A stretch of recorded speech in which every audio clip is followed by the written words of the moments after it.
ఉమ్మడి ఖమ్మం జిల్లాలో అక్రమ ఇసుక దందా అడ్డు అదుపు లేకుండా సాగుతోంది.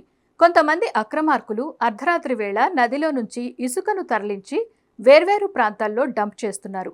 నివాస ప్రాంతాల మధ్యలో ఖాళీ జాగాల్లో ఇసుక గుట్టలు గుట్టలుగా పోసి పబ్లిక్గా దందా నడిపిస్తున్నారు. ఒక్కో ట్రక్కు ఇసుకకు 3,000 నుంచి 4,000 రూపాయలు వసూలు చేస్తూ సామాన్యుల నడ్డి విరగ్గొడుతున్నారు.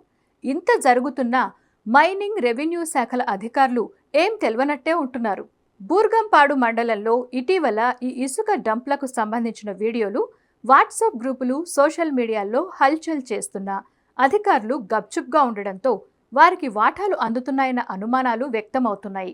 మరోవైపు ఇసుకాసురులకు రాజకీయ నాయకుల అండ కూడా ఉందన్న ఆరోపణలు వినిపిస్తున్నాయి.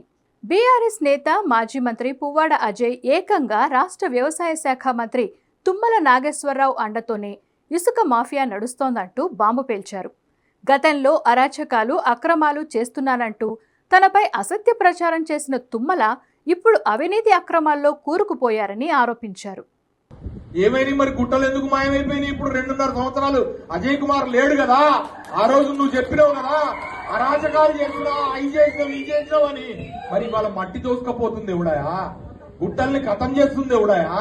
అరగదీస్తుంది ఎవడాయా? చెరువుల్లోంచి కూడా పోడుకొని తీసుకుపోతుంది. నీ మాఫియా కాదా? నీ మనుషులు కాదా? ఇవాళ పేపర్లో వస్తుంది, మీడియాలో వస్తుంది. మరి ఏమైపోయినారు? ఆ రోజు సమాజంలో కింకరించిన వాళ్ళు, కోసపెట్టిన వాళ్ళు, లేకపోతే మేము పెద్ద పెద్ద మాటలు చెప్పిన వాళ్ళు అందరూ కూడా ఇవాళ కనపడతలేదా? రఘునాథపాలెం మండలంలో ఏం జరుగుతుందనేది అంతా అయిపోయిందా? లేదు, ఇంకా ఉంది సినిమా. మేము ప్రజల తరఫున, ప్రజల పక్షాన అడగటానికి ఈ గులాబీ జెండా నాయకుడిగా, కార్యకర్తగా మనం అందరం కూడా రేపు ప్రజల పక్షాన మనం బాధ్యత వహించాలనుకుంటున్నారా. వీడియో నచ్చితే లైక్, షేర్, సబ్స్క్రైబ్ చేసుకోండి.